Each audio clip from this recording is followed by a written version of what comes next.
banks created are still the most powerful lobby on Capitol Hill. And they, frankly, own the place. I'm convinced that the near collapse of the economy in 2008 resulted from an orchestrated pump and dump scheme designed and executed by the big bankers to consolidate wealth and power. David Icke explains how he sees the Federal Reserve rigging the so-called business cycles. Stage one, it's like throwing a fishing line out.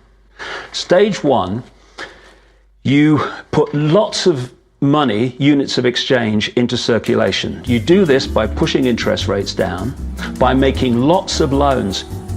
This is the part of the cycle we call a boom. Because there's lots of units of exchange in circulation, there's lots of money changing hands. That generates lots of economic activity. That generates jobs. And as more and more money is spent, there's more demand. So companies take out more loans of fresh air money to increase their production. People get confident in their everyday lives. Hey, you know, I work for this company, they've got lots of orders, it's really going great, my job's safe, I tell you what, we can have a bigger house. Then they start to change it. What they do is they pull the fishing line in. They push interest rates up. Now, fewer people, are taking out loans, and they make the criteria for having a loan from the bank stronger anyway. And also, now, as interest rates have gone up, a larger part of people's income is going to pay back the extra interest and not being circulated in buying things. Suddenly, there's nothing like as much money in circulation, and therefore, fewer things are being bought. Companies start to go down in terms of their profits. They start to shed jobs, and they start to go out of business. People lose their jobs, they can't pay the mortgage anymore of the big house they took out in the good times.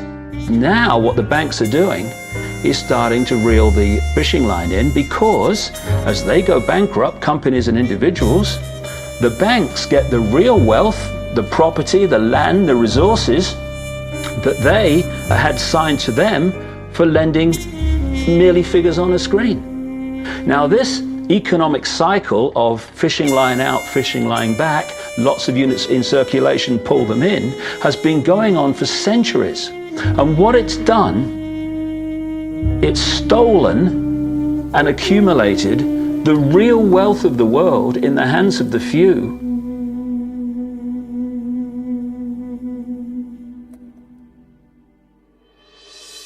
At the international level, central bankers use the World Bank and the International Monetary Fund to make more money while exploiting the resources of countries they lend to, bankrupting them in the process.